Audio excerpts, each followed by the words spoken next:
You are listening to Mining Stock Education, where you'll learn from the top leaders in the natural resource sector and uncover quality mining investment opportunities.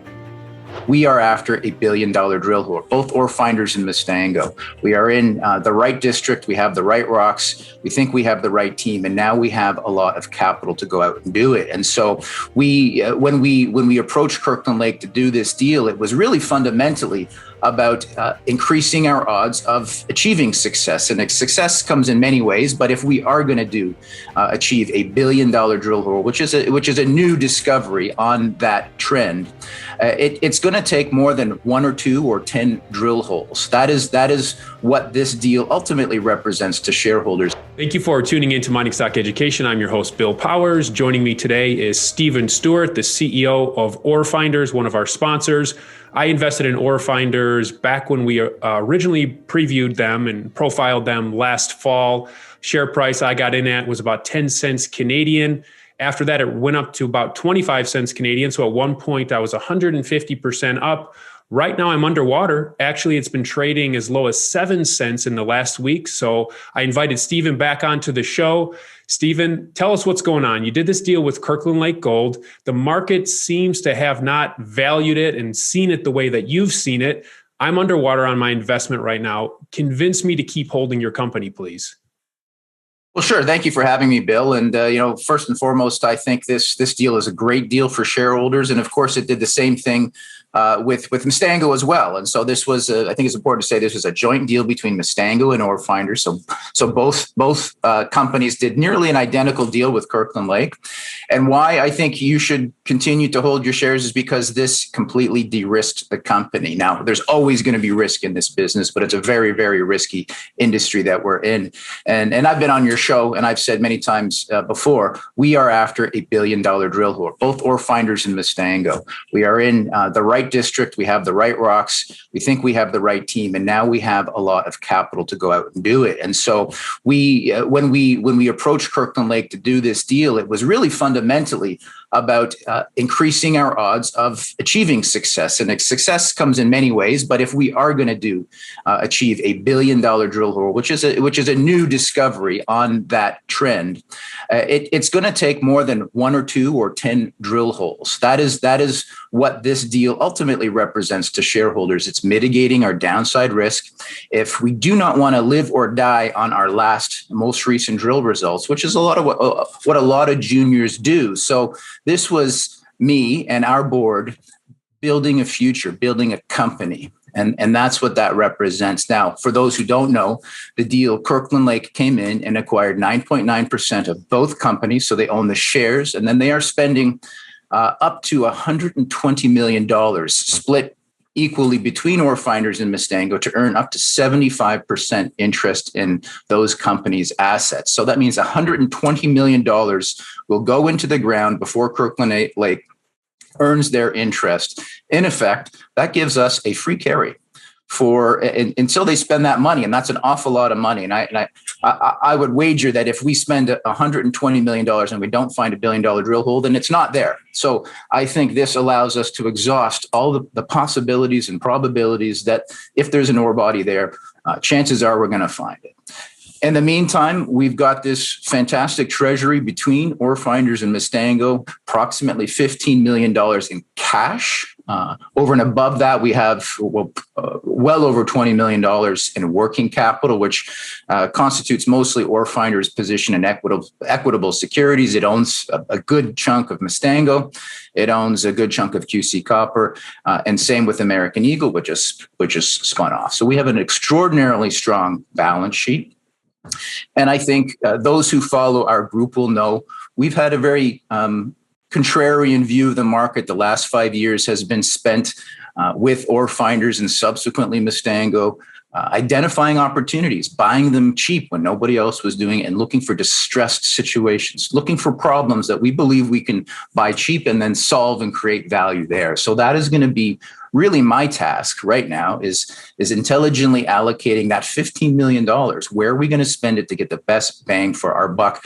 At the same time, we've got Kirkland Lake Gold funding us in our operations to go after that $1 billion drill hole. So I thought this was a deal that we couldn't pass up. I think, honestly, it's enviable. I think I don't want to speak on behalf of the entire junior industry, but I absolutely know that my contemporaries and competitors would absolutely love to have a group like Kirkland Lake Gold in their corner. So I think it just opened a lot of doors. It brought visibility. Retail investors can rest easy when you get a big company, best in class, like Kirkland Lake, willing to invest in the team and the assets. That alone says something about the team and the assets. They don't put their money anywhere. They are very choosy because they can be, and they invested in us. And that's just a level of due diligence that I think your typical retail investor can sleep a little bit better. So that's how I feel about it. And the last point I make, I'm buying the shares, Bill. So I'm putting my money where my mouth is. I'm in the market. I'm buying. On Orefinders, just for the record, I am not able, as a securities law issue, I'm not able to buy Mustango shares in the market because my personal position, I'm the third or fourth largest personal shareholder in Mustango. But securities laws lumps me together with Orefinders, so our position together exceeds 19.9%. Hence, I would trigger a takeover bid if I did buy Mustango shares. So I participate through Orefinders, which has a position in Mustango anyways. So, Stephen, there's a lot of people that I talked to, including Rick Rule, who I just interviewed this week. They really like the prospect generator model. They acknowledge, though, that it requires patience and a longer term outlook. Myself and a lot of people listening to us are more impatient. I'm impatient. I'm just telling you I'm impatient as a speculator. I'm being very aggressive. I've invested in your exploration companies, other exploration companies. It's too large of a percentage of my portfolio for most people. I would never advise doing what I do in terms of percentage in exploration companies because I'm very aggressive in what I believe to be a gold upcycle. So when you get an impatient investor invested in your company, looking at Orefinders last year, I thought we would get drill results over the next 12 to 18 months. And I'm looking at a 5+ 10 bagger.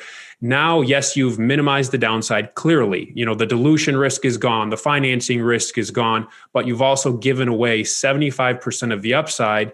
And then I'm also wondering, what is my time frame now? Because I'm impatient, is it still 18 months? Can I get a 5-bagger, or is it more like 5 to 7 years? What are we looking at here? Look, things can change on a dime in this industry. Speaking of drill results, both companies have finished drilling this particular campaign, but Mustango's got 33% of its assays outstanding from this program, this highly anticipated. We've only released 66%. We didn't hit it yet, Bill, but we got 33% of those holes to go. Then last week, we were up in Kirkland Lake, sitting down with Kirkland Lake Gold, designing our future drill programs. Same thing with Orefinders. And Orefinders also has 17% of its assays outstanding. So both companies, things could change very quickly tomorrow off past drill programs. And then we're absolutely going to be drilling tomorrow. So nothing changes. Things can change very quickly in this industry. Just wait to see what happens if us or anybody hits a drill, a big drill hole next to a major mine. As you know, Mustango is focused primarily on its Kirkland West project, drilling beside Macassa. The stock, I think, would go through the roof if we could delineate a nice intersection right beside Macassa. That prospect nothing's changed. In fact, we're better capitalized to do that. Now, Orefinders, the same thing. Its next drill program is going to be on its McGarry, and it's really quite analogous to Macassa and our Kirkland West project. McGarry is located directly adjacent to the Kerr Addison. And so for people who may not know, the Kerr Addison was the Macassa of its day. It produced for 50 years over 11 million ounces of gold, high grade. It's just like Macassa, and it's 20 kilometers to the east. We have the property next door. Orefinders just completed an IP and an MT magnetotelluric survey to look deep. Because that's where we believe we're going to find an ore body if it exists on the McGarry, and that's where we're going to be drilling soon. So if we can poke a hole into McGarry and do the same thing we're trying to do on Kirkland West beside Macassa, well, look, things would change awfully quick, Bill, especially as gold is approaching $1,900. So we're back out there exploring. Nothing has changed, and things can change quickly. I agree with you that the amount of money you were able to get Kirkland Lake to potentially commit is impressive. But my main concern, honestly, was the pace. What pace are we going to move? Because you need them more than they need you. So are you telling me that the pace is going to be at least what you were planning to do before this deal? Is that what I'm hearing? Well, I can't speak to the pace that it's going to go. So we're going to go one step at a time. We are absolutely going forward with a drill program on Kirkland West. We're going back out there, and then the same thing for McGarry. So first things first. As far as pace goes, expect us in the not too distant future. I don't want to say time because we're just sitting down with Kirkland Lake and talking about the program. But largely they are looking to us. Nobody knows our projects better than us. So they are asking our opinion, but we're certainly soliciting theirs as well, particularly on the Kirkland West, where they know exactly where to drill. And so that's going to be very valuable information. So in terms of the pace, I think investors can expect us in the not too distant future to come out there with the second iteration of their drill programs for those properties that I'm talking about. So we're pushing as quickly as possible. We're permitted. We're ready to go. So let's do this. Stephen, one of the things that was articulated online was that the Mustango shareholders didn't want to be grouped together with the Orefinders shareholders. Can you talk to that situation? Because you're a leader of both. Perhaps, did you treat one child a little better than the other in arranging this deal? Well, absolutely not. I think literally both companies were virtually identical in terms of their cash position and their market cap. They have different assets and different possibilities, but ultimately at the end of the day, until you find a discovery, you can't say one has a better shot or not. Both have assets that are adjacent to world-class mines, as I said, the Kerr Addison for one and Macassa the other, and they have secondary assets as well, with both very substantial 43-101 resources. So it's a matter of opinion, and my opinion is that the companies were treated exactly equally. The deals were identical in terms. So Kirkland Lake invested 9.9% in both, and then the earn-in options for $60 million each, so $120 million, were identical. So I can't imagine how any company was treated any differently. In fact, they were treated equally. They're like twins. So you haven't given up that $1 billion drill hole, because that's something you mentioned the first time. You just feel like I haven't given it up. I'm after it, and okay. This increases our odds. I mean, if we don't want to live or die on our last drill result. That is a very difficult business model, especially in the junior mining industry. So we have covered our downside that if any one of these projects do not deliver that. And Bill, let me tell you, odds are you do not get that $1 billion drill hole. I mean, Hemlo was found on hole 84, and there are many, many other examples. Could you get lucky? Of course you could. Do I want to get lucky? Do I want to come out with a $1 billion drill hole tomorrow? Of course I do. But odds are we're not, Bill. And hence why we did this smart deal with the best partner in town. So Benjamin Graham, he said in the short term, the market is a voting machine, but in the long term, it's a weighing machine. Do you think that applies to what we're talking about here? Well, sure. I mean, there is no more inefficient segment of the publicly traded stock market in the junior mining industry. It is as inefficient as it gets. And it's about identifying those inefficiencies to the upside and to the downside. And right now, I see a huge inefficiency in how Orefinders and Mustango are priced. Price versus value, as Mr. Graham always says, and of course, one of his proteges, Warren Buffett.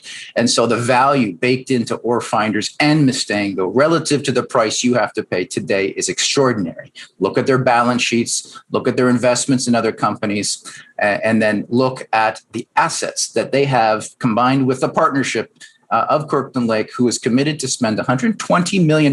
Big numbers here. Our enterprise value in those combined companies was $28 million. We signed a 75% deal at 120. Not bad economics. I don't see how anybody could blink an eye at that. So I see huge value.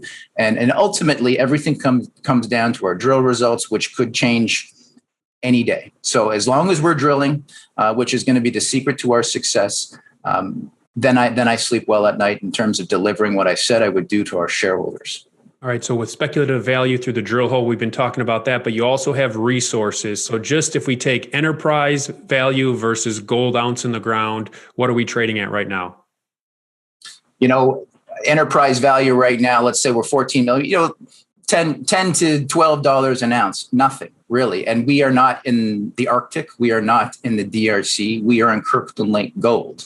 Kirkland Lake, Ontario. No better place to be on the Cadillac, which is extremely prolific.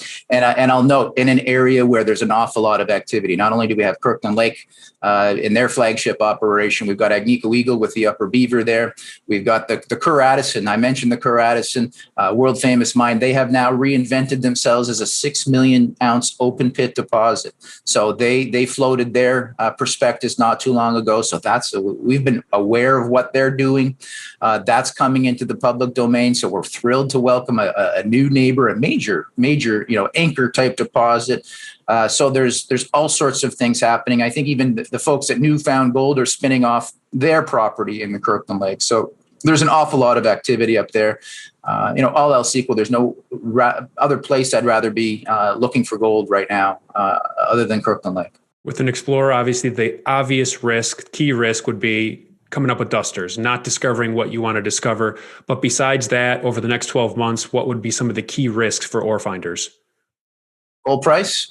The toughest challenge we have is Mother Nature. There's no question about it. That's the risk people take, and it requires patience. Bill, I understand that investors are impatient and they see things, fast money, and they chase it. I get it, but that's not how to run a business. You have to look over the horizon for the long term, cover your risk, but keep the upside. And boy, do we have upside. So outside of us working our projects, don't forget, we've got this $15 million to deploy.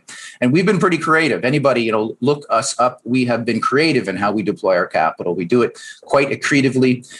We took over Mustango River Resources for $250,000. That was in a different market, but that's the sort of deals that we like to do. And that's, so with $15 million to deploy, we'll see what happens. Okay. So as we conclude, the final question for this impatient mining speculator, 12-month target. You got to put a carrot out in front of this rabbit. What should I expect? What's the goal? 12-month target. Give me something to visualize here. In terms of our share price? Share price. Yeah. Oh God, I can't, I never prognosticate a share price. There's just too many variables. I don't think that's the right thing to do, except that I think we're going in the right direction. I think right now, let's talk about where I think the low is. I think right now, we're not going to get any cheaper. That I can feel very comfortable saying. Whether we're going to be 50 cents or $1, Mother Nature plus gold price, those are the variables that will have the biggest say in where we're at. But I think in terms of if you want a quality team, it's well-financed with assets in excellent jurisdictions, world-class jurisdictions next to great world-class mines with the backing of Kirkland Lake Gold. Take a look at Orefinders. Take a look at Mustango. All right. Orefinders website is orefinders.ca. I'll link to it in the show notes. ORX on the TSXV exchange for Canadian investors, and U.S. investors can find it under the ticker ORFDF. Stephen, really appreciate you coming on the show today. Thank you for the update. Great to be here, Bill. Thanks for the opportunity.